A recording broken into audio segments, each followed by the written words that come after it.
inini ndakuti Zimbabwe hainondisi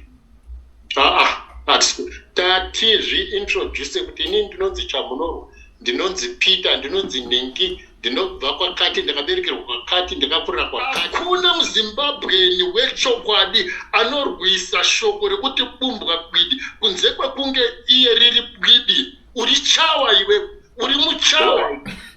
Chawa rine mbudzi. Avana kutaura chokwadi. Jeff Judah akutotinhira uko. Jeff Judah arikurwara brain. Masikati machinga. And I'm telling you, takuenda panhauya yeJackson kana kuti Jeff Judah ari kurwara. Asina zvosakana nengozi ishe. Alright, ngozi yangu iri nani pakuti ndiye muZimbabwe. Iwewe zvausina ngozi. Thank you so much, hauna ngozi. Chienda akaundoitira kururama kwako nokukwana kwako uri kumusha kwako. Isusu nengozi dzedu tochiitira ngozi tiri musha medu muZimbabwe. Ndakanzi ndapenga kunyange ndakafa. Iri shoko iri kai mucharohwa zvekutorohwa, vakomana muri kuzorohwa.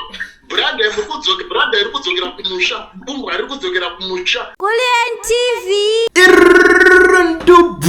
muri yeZimbabwe ndadzoka nema-updates inozwa kuti ininika mkaona ndauya nenyaya dzakadai so idzi tell a friend kuti Kulian is online izvo so ende kune vanhu vese vava vanodedzera kuti handisi muchiki zvinazvo zvekudaro but pane zvinhu zvandoda kuti mungosangana nazvo. So ndoda kungogara ndakukuzivisa kune munhu wese ari muSouth Africa ndoregistrwa company vavhurwa FNB business account. Bata ONO Education Research is the only one anokwanisa kuregister company okuvhurira FNB business account ne passport yako yoyo usina work permit hazvichanetse zvakuitika. So contact ONO on the numbers that are showing on the screen. So manje nhasi ndoda kuti mungosara muchinzwa ichi chakaipa ichi inandisimbise zvekufa kai icho. yes DJ Holly. Aiwa point 5 is in the building as well. Pachanakidza. Aiwa, unoziva kuti zvinhu zvacho kana zvatanga katinenge tichita kubatwa nemweya kuti tiri pamasaisai. So yeah, Holly, nhasi tina mudhara Jeff Judah, tina Comrade Traore, Kulian TV back to back with point 5. Pane ka issue tingangoti ka issue kadiki kari kungoda kungogadzirisika. Sekutanga kwakaita nyaya, I think you DJ Holly you know a bit pane nyaya yakaitika kuti mazuva ano mudhara Jeff Judah ndo vari kupisa zvakanyanya especially panapa nditi. So takabva tambota se taconnecta futi na Comrade Traore is one of the guys wekuti anopisa zvekutodaro zvekutodziya musoro zvenguva dzacho idzodzo. Saka pane yakazoitika imwe ndakazongobvunza question tiri pakati pekutoitawo imwe certain interview yandaita na Comrade Traore ndikati Comrade Traore, what about the issue iri kupisa mazuva ano iri kuuya na chairman Jeff Judah ndobva vataurawo zvemaJackson zvinova zvinhu zvisinazosvika zvakanaka kuna chairman Jeff Judah. Saka Holly, iwo ndiwe nigirikini wangu panapa wekuti tinenge takachihosta takabatirana tiri ikoko neikoko totangana napo.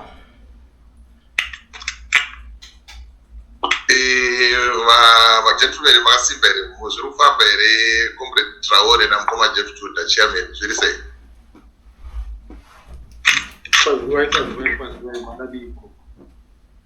Aiwa, no, I'm good and you. Zviri sei hatongokunzwa yaka muchikanda maaudio ari kupisa hatisati ambotaura tese.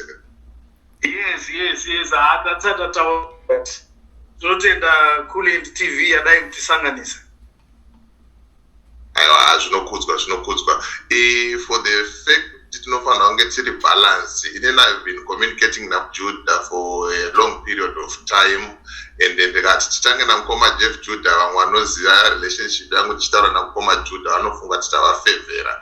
So what we can do Kulian ndechekuti tinogona kupa mukoma Traore opening time yavo 2 minutes votitaurira kuti why vakapedzisira vakuda sei vakupa maremarks emaJackson aya, and then topa mukoma Jeff Judah 2 minutes. Hainanga nyaya kungovhura chete tozonyatsopinda munyaya zvizere. Topa mukoma Jeff Judah 2 minutes dzavo kuti sei vakafila offended kana kuti sei vasina kufara nemashoko akadaro. I think tikadaro tozonyasochimhanya tichienda kumberi. Okay. Maybe I don't know what in that. So maybe it would be best to start off with a response from Chairman Judah. A response to the audio. All right. What I would like to say, my point of entry, Tana Chairman Jeff Judah, you must address Sevan with respect. Yes. And you see, we need to see a difference. Kuti toona kuti musiyano wachinogurei na Jeff Judah uri papi. But mukazisa musemu league ndinoti pese pamuri kutaura muri kutuka vanhu manje. You will get an equal response and you will be reduced kusvika palevel renyu chairo, which is very bad considering nezera raJeff Judah.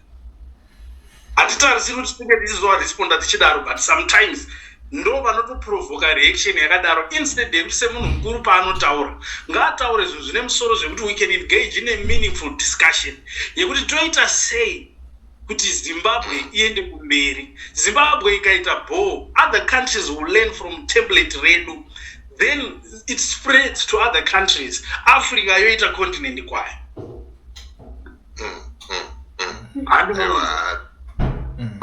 Pakajeka. Wakutoti Manyasarandi, Mabumbwa, Machi, neni wacho hautozivi kuti ndobvepi, wautonditi ndiri mubumbwa. I don't know kuti tinete. Tikashandisa brain dzakadaro kucrossa road, one day hatisviki kune rimwe side. I'm telling you, vanhu vanorohwa nemotikari vakafira muruti. Tikashandisa brain dzakadaro ichichi. And you see? Yeah. Over to you, Mkoma Jeff Judah. Okay, ndingaita kupindura kuna Mkoma Traore. Complain yavo in short vari kuti iri pakuti vada kutsvaira kuexpressa kuti you must not use the word umbwa kana kuti gwede kana kuti ndavatsanangure zvakare.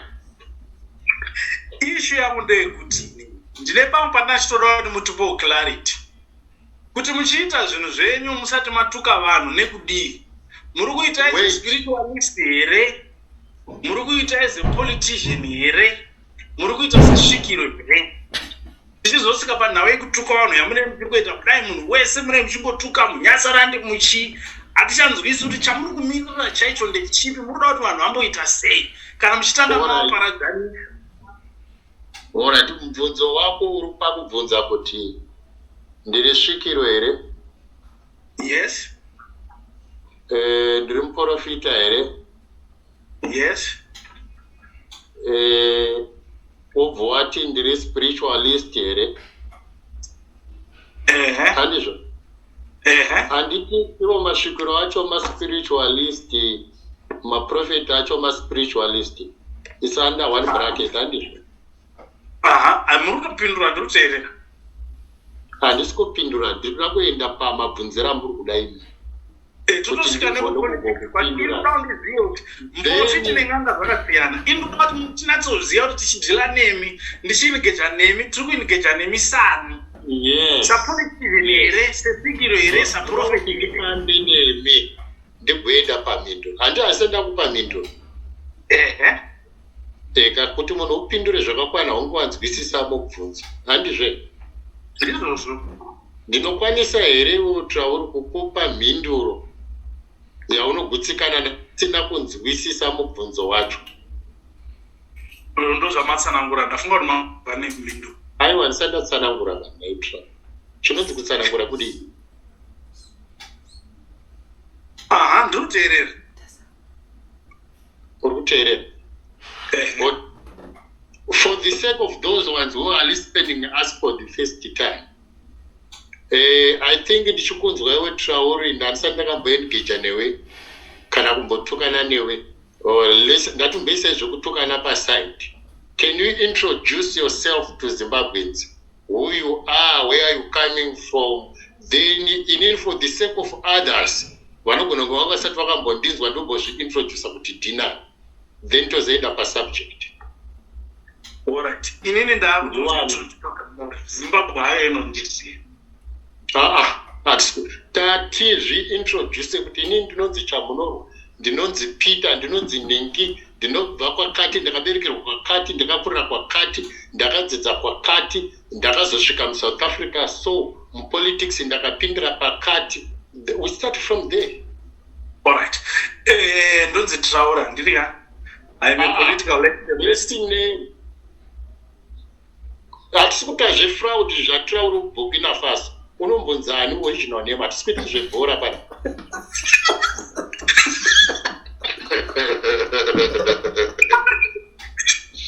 Alright, don't Malcolm Masaria. Yeah? First name yangu ni Malcolm Masaria. Ndo sara Okay, wakaberekwa gore. Makore hawana basa. Iwe shabali. Inzwa Malcolm. If you are a public figure, there is nothing any more private about you. Everything will become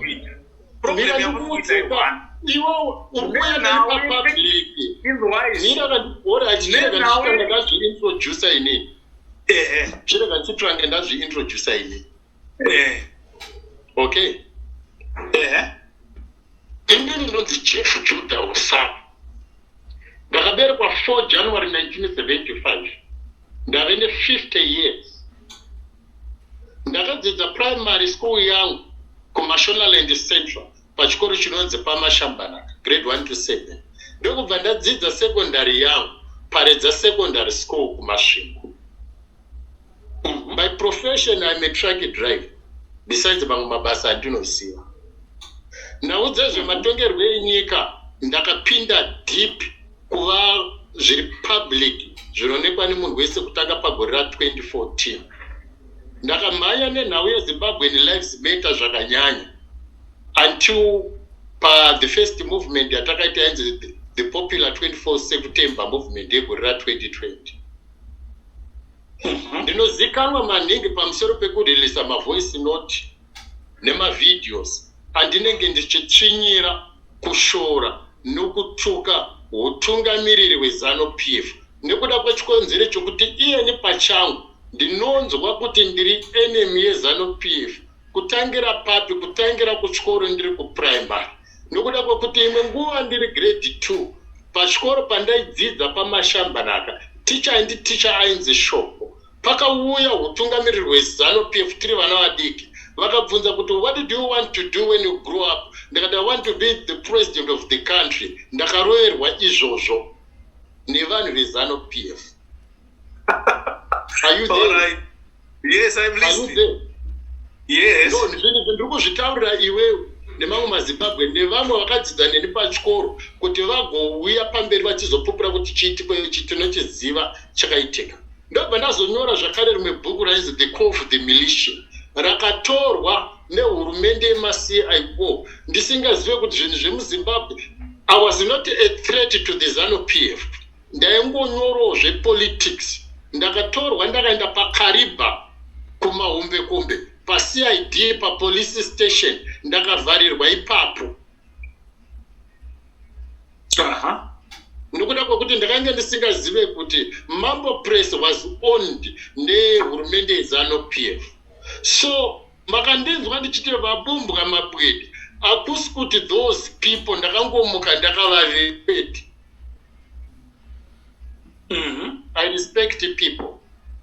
But ndakazoongorora nhoroondo ndakanzwisisa mawira avakaita muZimbabwe nekuda kwekuti tine mafire besides vamwe vakafamba vachiteera njanji vakauya muZimbabwe vachiuya kuzoshanda nezvikonzero zvakaita kuti vashande. Bisira kuti kune vamwe vakaberekerwa muZimbabwe ndinonzwisa kuti pakati pavo kune vamwe vakanaka, kune vamwe vavo vakarurama, asi kuti manga chena inoparira parere nhema nekuda kwekuti bhaibheri rinotaura chiti nembiriso shoma inoita kuti zvinhu zvese zvinge zvakaita mbiriso. Huipi huzhinji hwokupondwa kwevanhu, kutsakatika kwevanhu. As I speak right now tine vanhu vari mumajeri nokuda kweZANU-PF. Ndakazotsvaga kuti ZANU-PF ndanani, ndokubva ndaisecha takaona ana Leopard takavira naHerbert Chitepa wangu ari maZimbabwe ndanatongogara. Ndakatsvaga akavauraya ndokubva ndaona kuti vakanga vaurayiwa nemabranda vanova vana Mugabe.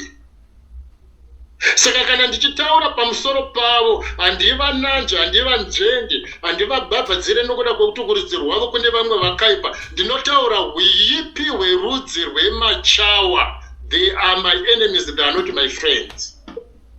Ndokuti kana ndiri papolitics tinomira panonzi papondia pakasiyana nepapulpit. Saka mhinduro yangochitsvaga yekuti Judha uri muprofeti here, uri n'anga here? Handisi ikoko, ndiri papondium. Papondium panotaurwa zvematongerwo enyika. Kana ndichitaura zvematongerwo enyika ndiri kutaura pamusoro penyika yangu yeZimbabwe. Zvino mwana womuBranda, mwana womubumbwa akaberekerwa muZimbabwe, the moment yaanondichallenge ndinogumbuka zvekuti handichadi kutomuona nokuda kwokuti ane kumusha kwake.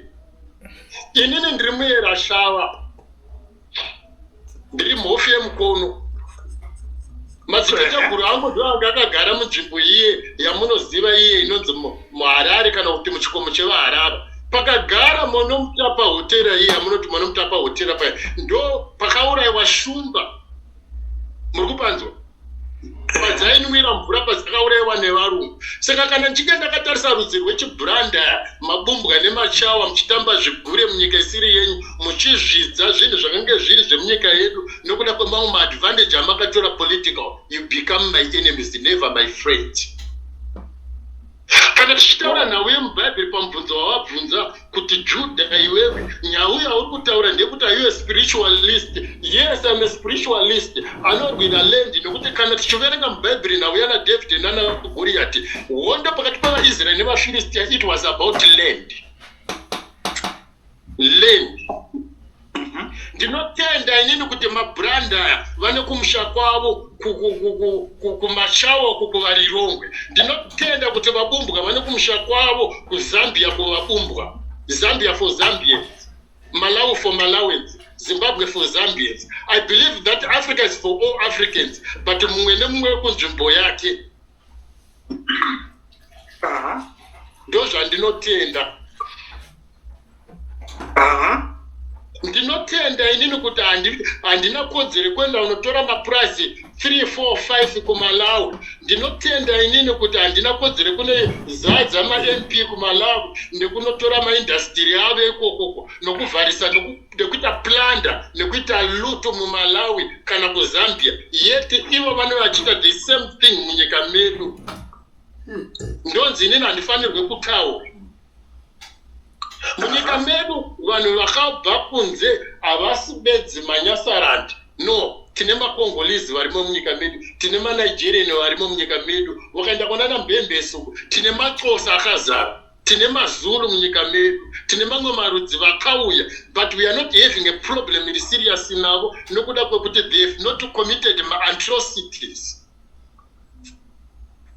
Zvino ndandikumbira kuti Traore umbondiintroduce kuti who are you, politics wakadzitangira kupi? Alright.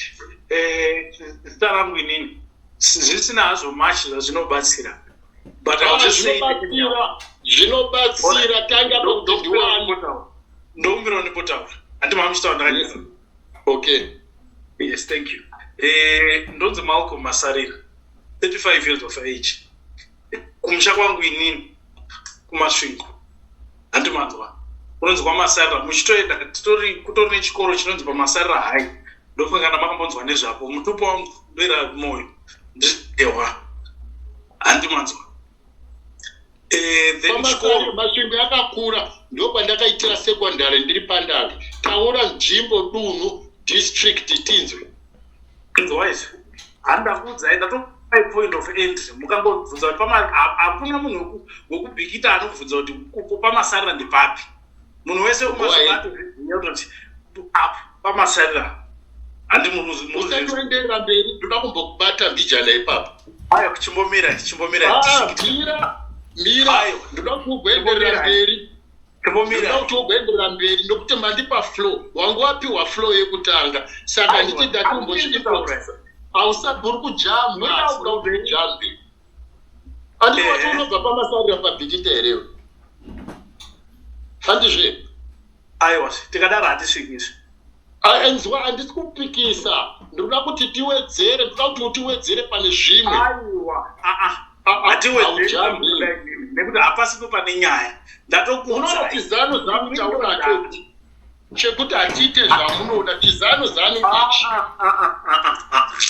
mudaisa sinema yangu mupoto here mudaisa kwandobva mupoto here kuti musevenisadza shamwari inzwa kai inini inzwa rega ndibodzokoredza pamwe hauna kunzwisisa ukaenda kwaseke kwazhakata tiso ana zhakata tiso ana chifu seke ndikutaura inini hatiite zvinhu zvekutamba nepolitics inzwa zvejeff juda zimbabwe ina vanhu 18 million wese anoenda paredio kana pamasaisai point of correction not 18 million we are now more than 27 idzi 18 dzamunopiwa idzi nezanupf hadzisi saka nyika yopuwa mastatistics najeff juda handinoda kuti ndikuudze kana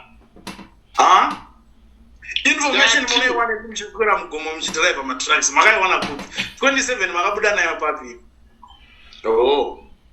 aiwa ndiudzei maresources ndinokwanisa kuenda newe kuverenga vanhu vese vari muzimbabwe makawana kupi muchiri kutoshandira aiwazvo ndo zvandiri kuti ndokwanisa kukuprovida handiti inezere kukaunda vanhu vafigures zvino ivo vachimbotiudza nekuda kwekuti problem yawaita pakutaura mubhikita ndo makanopinda machawa akawanda akanga abva kunyasaranduko vamwe vacho vatinotaura vana baba vana jobhuskala vana baba vana chamisa vakabva vazara mumasvingo maguti nemubhikita saka tinoda kuti ndokubva vanyepera vanhu kuti ivo vayera mwoyo saka iwo uri muyera mwoyo upi nekuti devanga uri dehwa chaiche hawabhievha mabhievhiri auri kuita chamisa anobva kudunhu rekwana chamisa kunyasarandi ndosaka akati munyama wamakaita iwani munhu akati ndoda kuita president akarohwa ari mwana mudiki number 2 ndimi mega mune hama dzese dzaishungurudzwa navanhu vekumalawi ndimi munhu wani wandatanga kunzwa achicomplain ari wani vamwe vese ina anombonzwa zvakadaro zvichiitika meaning kusei kuti inhau yemumusha menyu muri toda kuti mutongobikirwa doro semhuri yenyu imiwo mobetserwa monzwisisa kuti mukatadzirwa nemunhu wani aisi zimbabwe yese yakubetserai kana kuti malawi yese kana kuti zambia aikona kuda kujairira mazimbabwe uchivanda nezita rangu kuti dhini ndega ndakatadzirwa nemabrandaya inzwa trauri inzwa miningina ndina point of correction inzwa vanhu vane hama dzakapondwa pachimoyo nepatembwe vauraiswa nemabrandaya vakakunzwa ivo chitaura kuti jeff juda ndiwe bedzi wakatadzirwa nemabrandaya vanofungei pamusoro pako vanobva vafunga kuti uri kufoja nekuti tine mabranda yakawanda vari kunyepera kuti mazimbabwe vachishandisa masene mekumusha kwana mai vavo ndane chokwadi chekuti kwauri kutaura uku kumasvingo uku kana wakakurirako uri kushandisa sene mekumusha kwamai vako nekuti hakuna muzimbabweni wechokwadi anorwisa shoko rekuti bumbwa gwidi kunze kwekunge iye riri gwidi uri chawa iwe uri muchawa chawa rine mvudzi chawa rine mvudzi saka imimi zvamakaitirwa nemhuri yenyu imimi chete zviri kukwana pati papulani ndiri kutaura nyika yese kukwekwe handigare kukwekweni kune vanhu vakaitirwa kutsinye nemabranda handigare kukuhwangei kune vanhu vakaitirwa kutsinye ini handigare kubruwani kune vakaitirwa kutsinye vakagurwa musoro nemimabranda imi dzinza risina munhu warakambouraya nderipiwo hamunotitaurira urikuda kujustifya umondi wemabranda saka imimi matuwa panapa kuti murambe muchitsinira nawe kuti machawa munhu kuna vanhu vezanupf vakakurovai mataura zvisina musoro muri mwana mudiki inzwa ndapa reference of who I am where I grew up.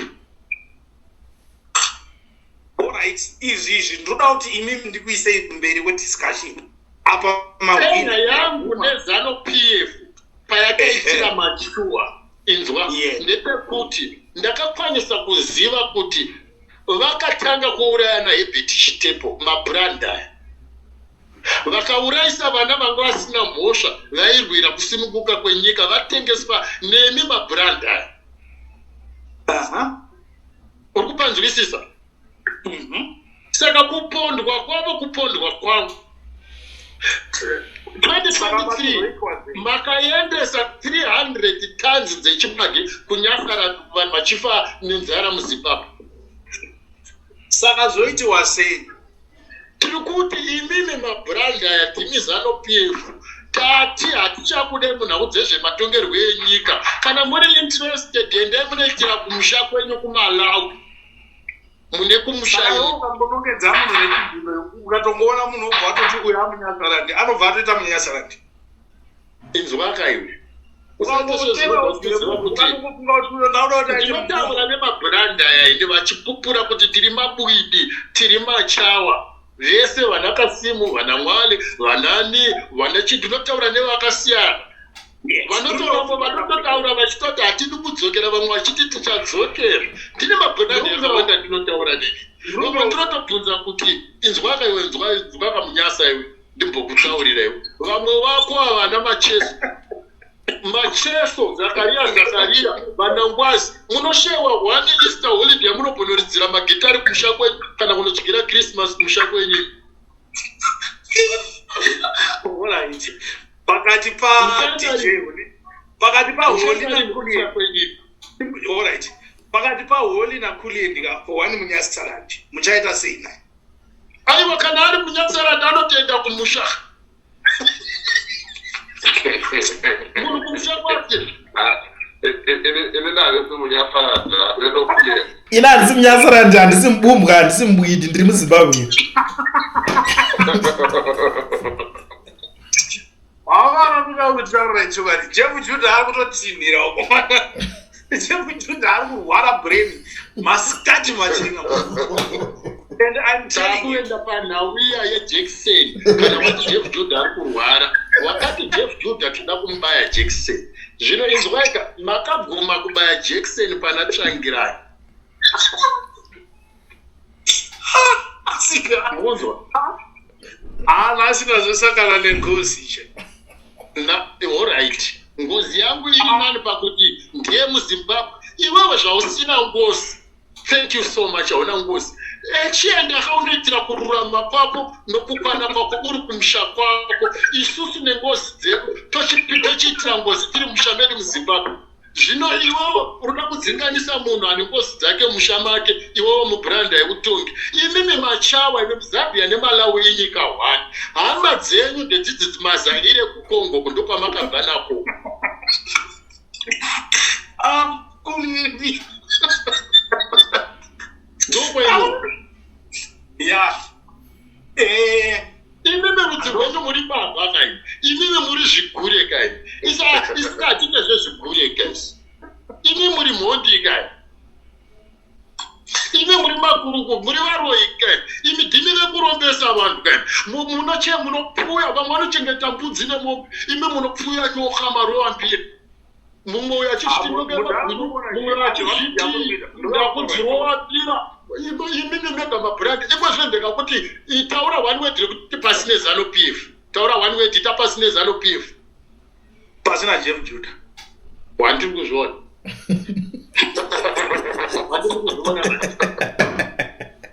Zvakakurerukira kuti uti pasina Jeff Judah because iwe kuti uti pasina ZANU-PF unenge wapandukira mabrand ese, unenge wapandukira machawa ese. ZANU-PF is the only viable political party in Zimbabwe.